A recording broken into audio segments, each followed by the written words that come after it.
బిక్కనూరు గ్రామంలో SBI service point ఉండగా మరొకరి ఎస్బీఐ సర్వీస్ పాయింట్ పెట్టారని కైరంకొండ ఆంజయ్య ఆవేదన వ్యక్తం చేశారు. ఈ సంఘటన కామారెడ్డి జిల్లా బిక్కనూరు మండల కేంద్రంలో చోటు చేసుకుంది. ఈ సందర్భంగా కైరంకొండ ఆంజయ్య మాట్లాడుతూ 2018 సంవత్సరం నుండి ఎస్బీఐ సర్వీస్ పాయింట్ నిర్వహించడం జరుగుతుందని, ముఖ్యంగా చెప్పాలంటే కరోనా టైంలో కూడా సర్వీస్ పాయింట్ నడిపించడం జరిగిందని, ఎస్బీఐ బ్యాంకు నుండి నా ఒక ఎస్బీఐ సర్వీస్ పాయింట్ కు మధ్యలో మరొకరు ఎస్బీఐ సర్వీస్ పాయింట్ ఇచ్చారని ఆవేదన వ్యక్తం చేశారు. మేము కష్టపడి 5.6 లక్షల పెట్టుబడి పెట్టి ఎస్బీఐ సర్వీస్ పాయింట్ నడిపించుకుంటుంటే నా మధ్యలో మరొకటి ఎస్బీఐ సర్వీస్ పాయింట్ పెట్టడం ఏంటి అని ఆవేదన వ్యక్తం చేశారు. దీనికి పైన ఆర్టీఏ కామారెడ్డిలో సమాచార హక్కు చట్టం ద్వారా ఫిర్యాదు చేయడం జరిగిందని, ఎస్బీఐ జనరల్ మేనేజర్కు, ఆర్డీఏకు, కమిషనర్కు, సమాచార హక్కు చట్టం చైర్మన్ కూడా వినతిపత్రం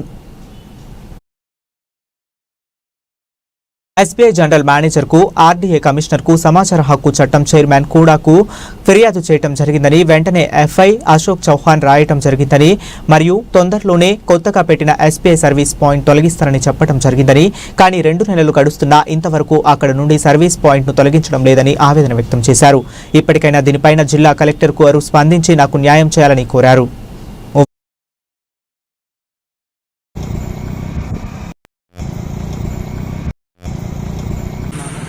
2018లో ఎస్బీఐ కస్టమర్ సర్వీస్ పాయింట్ తీసుకొని కరోనా పీరియడ్లో కూడా నేను పబ్లిక్ సర్వీస్ చేయడం జరిగింది. ఈ మధ్య గత సంవత్సరంన్నర క్రితము నాకు బ్యాంకు మధ్యలో వేరే పాయింట్ ఇచ్చారు. ఇట్లా ఇవ్వద్దని అడిగితే సరే మీకు న్యాయం చేస్తామన్నారు. ఇంతవరకు కూడా చేయలేదు.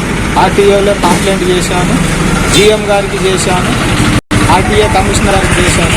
అప్పుడు కదిలి వచ్చి 2 రోజులలో మీకు సెటిల్ చేస్తామన్నారు. కానీ ఇంతవరకు అడిగితే తప్పించుకొని తిరుగుతారు.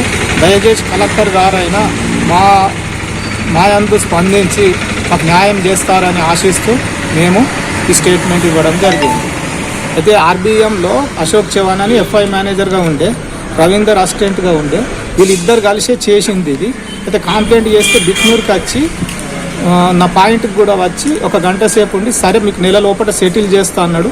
నేను తిరుపతికి వెళ్ళి వచ్చి ఆర్బీఓకి వెళ్తే ఓకే 15 రోజులు ఆగమన్నాడు. 15 రోజుల తర్వాత ఫోన్ చేస్తే నువ్వేం చేసుకుంటావు చేసుకో, నేను చెయ్య అంటుండు. అంటే వాళ్ళ దగ్గర డబ్బులు తీసుకొని చేసిరు ఈ manager, FI manager, assistant FI manager. ఈ రకంగా బెదిరిస్తారు. ఏమన్నా అంటే సర్వీస్ పాయింట్ ఆపేస్తామంటారు. మేము డబ్బులు పెట్టుకున్న పాయింట్ మా అమ్మ ఆపదానికి వాళ్ళెవరు? మేక మన జీతం ఇస్తారా? కమిషనే కదా. మేము అందరం పని చేస్తేనే వాళ్ళకి జీతాలు వస్తాయి. అది కనీసం ఇంగిత జ్ఞానం కూడా లేదు వాళ్ళు. మొన్న ఆర్ఎం ఆఫీస్లో మీటింగ్ అయినప్పుడు కూడా ఆర్ఎం గారితో కూడా మేము మాట్లాడితే సరే సరే సరే చేస్తామన్నారు. ఇప్పటి వరకు లేదు. అది అయిన తర్వాత నేను ఆర్టీఏలో కంప్లైంట్ చేస్తే నెక్స్ట్ వచ్చేసి జీఎం గారికి చేశాను, నెక్స్ట్ వచ్చేసి ఆర్టీఏ కమిషనర్ గారికి చేశాను. అప్పుడు కదిలి వచ్చి 2 రోజులలో సెటిల్ చేస్తామన్నారు. మళ్ళీ 2 నెలల 15 రోజులైనా ఇప్పటి వరకు స్పందన లేదు. ఇప్పటికైనా కలెక్టర్ గారు ఈ విషయంలో జోక్యం చేసుకొని మాకు న్యాయం చేస్తారని వేడుకుంటున్నాను.